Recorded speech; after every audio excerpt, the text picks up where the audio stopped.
Assalamualaikum warahmatullahi wabarakatuh. Kepada yang terhormat Ibu dosen Syari Fitra MPD dan teman-teman sekalian, di sini kami kelompok 2 akan membahas mengenai materi penciptaan suasana keluarga atau teknik homeroom pada mata kuliah bimbingan dan konseling kelompok.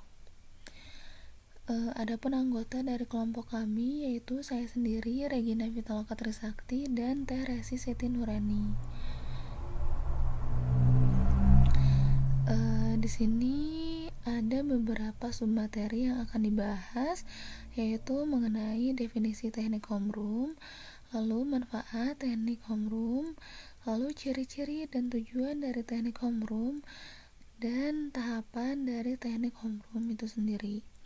Untuk materi yang pertama mengenai definisi teknik homeroom akan dijelaskan oleh saya sendiri. Nah, definisi teknik homeroom itu sendiri menurut Vitrovesa dalam Tatik Romlah menyatakan bahwa homeroom adalah sebuah teknik untuk mengadakan pertemuan dengan sekelompok siswa di luar jam-jam pelajaran dan suasana kekeluargaan, serta dipimpin oleh guru atau konselor. Yang ditekankan dalam pertemuan homeroom adalah terciptanya suasana yang penuh kekeluargaan, seperti suasana rumah yang menyenangkan.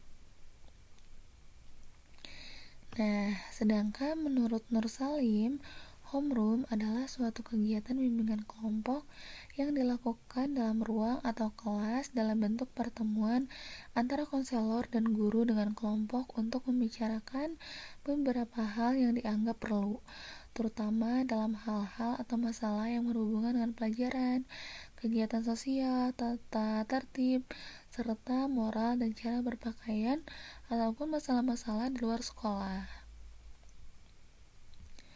Selanjutnya, ada ciri-ciri dan tujuan dari teknik homeroom. Nah, di sini ciri-cirinya itu ada 5. Yang pertama adalah sifat kekeluargaan, lalu bersifat terbuka, lalu bebas, menyenangkan, dan berkelompok. Nah, untuk ciri yang pertama yaitu teknik ini bersifat kekeluargaan, yang mana menekankan penciptaan lingkungan yang hangat, ramah, dan mendukung, mirip dengan suasana dalam keluarga. Lalu yang kedua ada bersifat terbuka. Bersifat terbuka di sini merupakan penciptaan ruang yang aman bagi peserta didik untuk membuka diri dan membagi pengalamannya, serta perasaannya dan pemikiran mereka tanpa takut dihakimi oleh konselor atau guru BK. Lalu ciri yang ketiga yaitu bebas. Bebas dalam konteks homeroom ini merujuk pada pendekatan yang memberikan kebebasan kepada fasilitator atau konselor serta peserta didik untuk menentukan cara penyelenggaraan pertemuan dan topik-topik yang dibahas tanpa terikat pada aturan atau struktur yang kaku. Lalu difasilitasi juga untuk diadakannya permainan sehingga menarik dan menghibur peserta didik, misalnya melalui ice breaking atau permainan engineer yang menyenangkan sehingga dapat membantu atau membangun atmosfer positif sejak awal. Lalu ciri yang keempat ada menyenangkan. Teknik ini juga menciptakan suasana yang santai dan informal, di mana peserta didik merasa nyaman untuk berbicara dan berinteraksi satu sama lain, sehingga akan terhindar dari tekanan atau penilaian yang berlebihan dan dapat membuat suasana menjadi tegang. Lalu yang terakhir cirinya adalah berkelompok. Nah, dari teknik ini juga menekankan untuk berkolaborasi dan interaksi antara anggota kelompok dalam suasana yang seperti keluarga.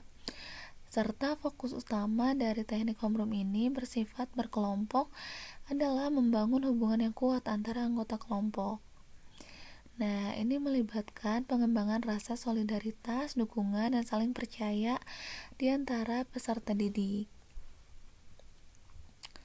Lalu selanjutnya ada tujuan dari teknik homeroom, yaitu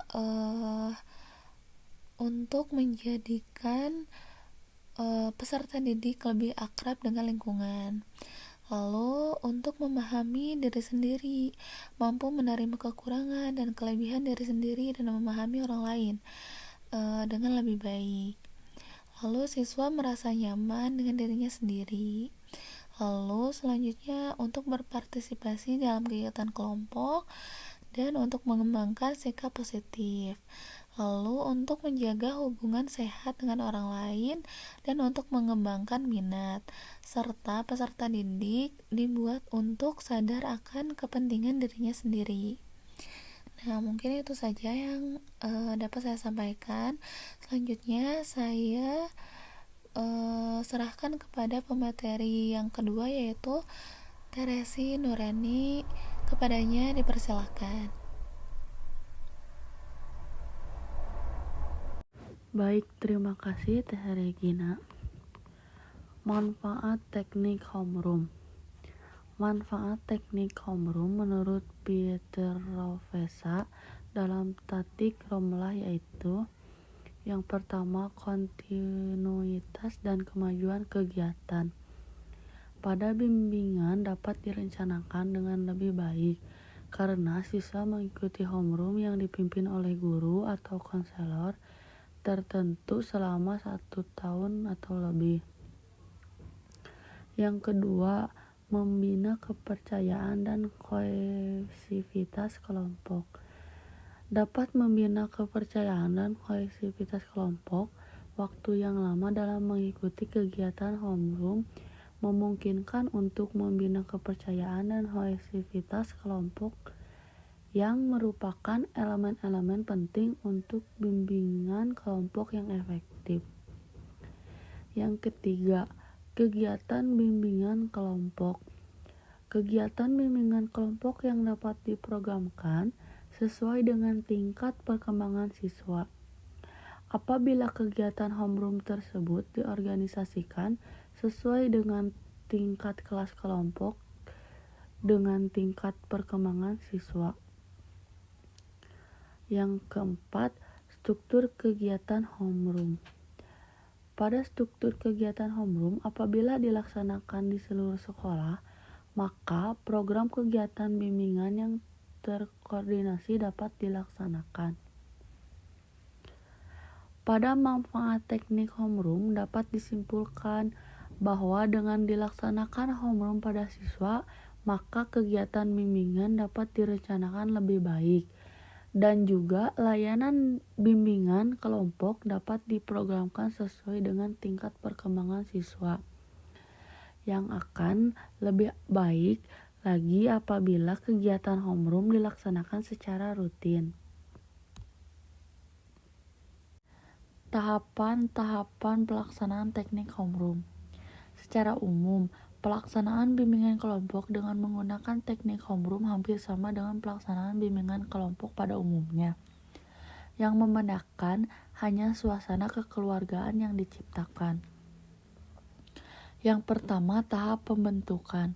Pada tahap ini, konselor mempersiapkan sarana dan fasilitas yang dibutuhkan saat melakukan bimbingan kelompok dengan menggunakan teknik homeroom. Contohnya seperti konselor dapat menyiapkan sekalian permen pas bunga serta karpet untuk alas duduk yang mungkin akan diperlukan saat konseling menginginkan suasana yang lain. Konselor bisa menanyakan langsung kepada anggota kelompok suasana bimbingan kelompok yang seperti apa yang membuat mereka merasa nyaman selama bimbingan. Misalnya, setting tempat yang diinginkan siswa seperti apa, duduk di atas bangku atau lebih memilih lesehan. Dengan demikian, konselor bisa mengatur suasana yang diinginkan para anggota secara maksimal. Pada tahap pembentukan juga dilakukan pengakraban dengan beberapa permainan, misalnya permainan sebut dan hafal. Ini untuk mengakrabkan antar anggota. Selain itu, permainan jujur atau berani. Permainan ini digunakan untuk mengungkapkan kepercayaan diri konseling serta pengalaman pemimpin kelompok dengan para anggota. Yang kedua, tahap peralihan. Pada tahap ini, pemimpin kelompok dapat bertanya tentang kesiapan anggota kelompok untuk memulai kegiatan bimbingan kelompok dengan teknik homeroom. Konselor memastikan dengan bertanya langsung kepada anggota kelompok apakah suasana dan situasi bimbingan kelompok sudah membuat para anggota merasa nyaman atau belum, sehingga anggota bisa benar-benar siap menjalani kegiatan pada tahap selanjutnya. Yang ketiga, tahap kegiatan. Pemimpin kelompok mengutarakan topik, misalnya pentingnya memahami diri dalam keterbukaan diri. Selanjutnya, membahas secara mendalam sesuai dengan tujuan awal kegiatan dan memberikan latihan-latihan kegiatan titik. Selain itu, sebagai pemimpin kelompok juga harus mengatur jalannya proses kegiatan. Konselor tetap menjaga suasana dan situasi kelompok agar tetap nyaman sesuai keinginan anggota kelompok.